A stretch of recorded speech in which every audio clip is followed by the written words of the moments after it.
Olá, nesse vídeo curto lhes demonstrarei mediante funções como mostrar brevemente, sem todo o rigor matemático, por que o cosseno quadrado do ângulo é equivalente a essa expressão. No numerador, 1 mais o cosseno duas vezes o ângulo θ dividido por 2. E para aquilo será necessário usar um site na internet que permite fazer a graficação ou representar a função cosseno, nesse caso com a cor roxa. O cosseno, quando o ângulo for 0, vale 1. Quando for 60 graus, equivale a meio. Quando for 180, equivale a menos 1. E assim por diante, expresso em relação à variável θ, que se expressa em radianos. Mas como poderia transformar-se esse cosseno para ser esse de cá, que é justamente o cosseno ao quadrado do próprio ângulo, onde observa-se que, em vez de fazer um ciclo de oscilação, equivalente a 2π radianos, completa o próprio ciclo, ou seja, diminui, volta e aumenta na metade do período, ou nesse caso em π e não em 2π radianos, poderíamos fazer algumas pequenas transformações para converter esse cosseno, essa curva roxa, nessa função alaranjada.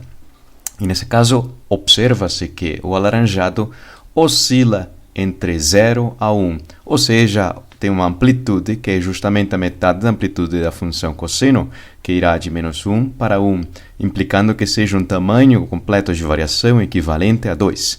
Ou seja, que se a amplitude for dividida por 2, nesse caso o fator d que está aqui dividindo, poderia ser expresso de 1 até 2, à medida que esse termo aumentar, a função cosseno comprime-se na amplitude. Agora fica na mesma escala, que oscilaria em tamanho equivalente a 1. Mas está por baixo.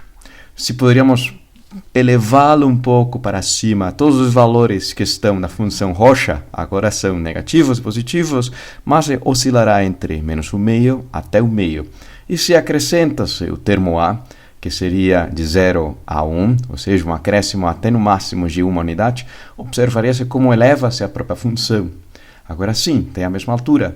A função cosseno com essas modificações, a curva roxa, foi transformada para que oscile em valores especificamente positivos, podendo ser 0 equivalente em π. Mas aqui é diferente, é π meios. A função cosseno ao quadrado atinge a sua primeira raiz no intervalo positivo, equivalente a metade de π meios.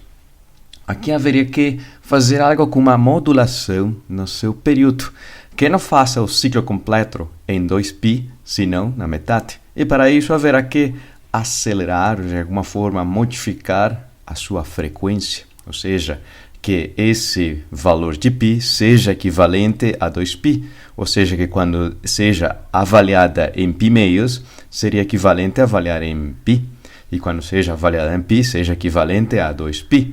Ou seja, que para isso usaria-se esse fator b multiplicativo, que nesse caso, aumentando de 1 para 2, aumenta a frequência da oscilação, equivalente a 2 vezes o caso anterior.